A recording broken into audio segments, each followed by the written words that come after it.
Hey folks, welcome back to the channel. Eric the old jarhead here. It's time to make some D-logs. Got some Douglas Fir here that's not fungus killed, that should be good wood, and I want to make some D-logs out of it for the structure I'm trying to build over there, and that's just the addition for the log cabin. I'm setting it up over here. One, so it's an easy place to set it up where it can dry, and two, so you can see what's going on. So without further ado, I'm gonna quit yakking and I'm gonna start rolling logs up on the mill and see if I can't knock out 2 or 3 D-logs for you. Let's get her done.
All right, one D-log down. Just getting rid of the scraps. There's actually one good 2x6 on there, and I mentioned that to Lance once he gets this out of the way. It's a little bit tricky when you've got these longer logs that you're milling and you're trying to pull all your slabs off of this side, or even the D-logs, and you've got a sticker stack sitting almost directly behind the tractor. So it was a little bit of fiddling around to get the tractor snuck in just right and be able to get the slabs off. And, you know, hey, sometimes they fall. But we got that done. Now, we're going to get back to it. No messing around here, folks. I've got another log to get up on the deck, so we're going to make a second D-log and get her done. Now, one of the things that I thought I would mention about making these D-logs, particularly with these smaller logs, the rule of thumb that I use for all logs that I mill, doesn't matter what it is or what I'm trying to make, my rule of thumb is that the log needs to be roughly 50% larger than whatever cant I'm trying to make. If you're making 2x6s, then you need at least a 9-inch log at the small end. Simple rule of thumb. You want 10-inch, make her 15. You want 12-inch, make it 18 inches, right? It's that simple. Add half again as much to the log diameter for whatever it is you want to make. So in this case, if you're making 6-inch D-logs, the minimum size, and that's what I'm talking about here, would be a 9-inch log at the small end. So if you're looking at a 16-footer like these are, around 16 feet, you know, you want at least 9 inches at the far end. Now, I will tell you, I often will look at a log and the taper and say, well, I cut it at 16 feet. I got maybe 8.5 at the far end. Whatever. I'm going to mill it into a 6-inch D-log, and if I got to cut a foot or 2 or 3 off the end, doesn't really matter. The one thing about doing this when you're building a cabin is that you've got to understand that you're not framing a cabin like you would if you were framing a house in town. That's not what you're doing. You're not trying to make, you know, perfect studs with face bends at 1.5 by 5.5 after drying. You're just trying to get about a 6-inch log, and you want them all to be the same when you build the cabin. And if you're going to do it green, then it would be a pretty simple thing to do, right?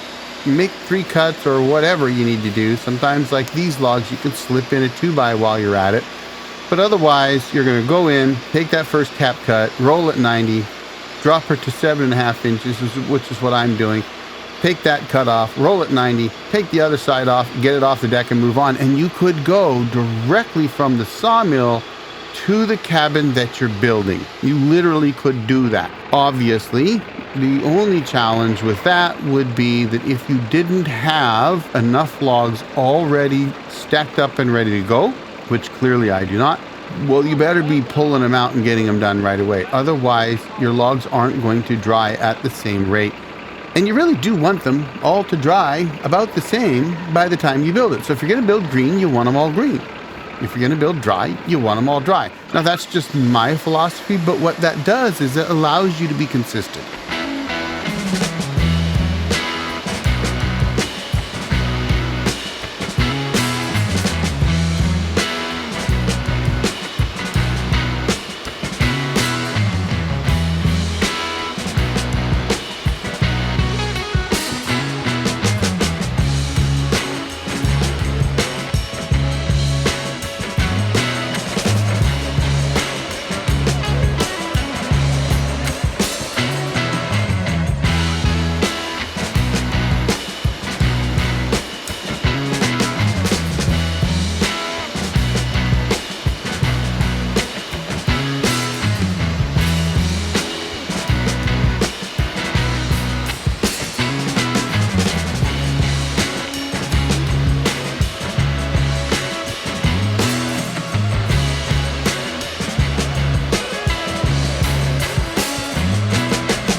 Take the wheels out.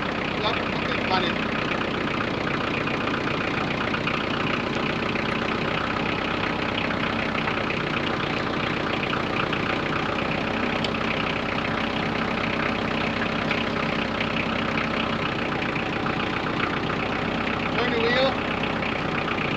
Pull backwards.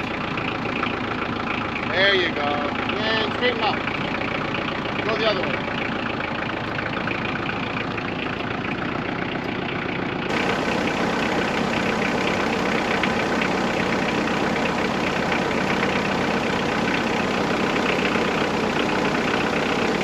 Turn your wheels towards me.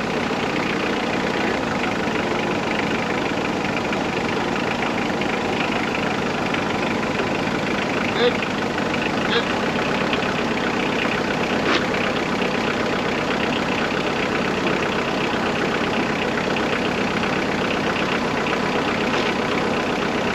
I need your help. No.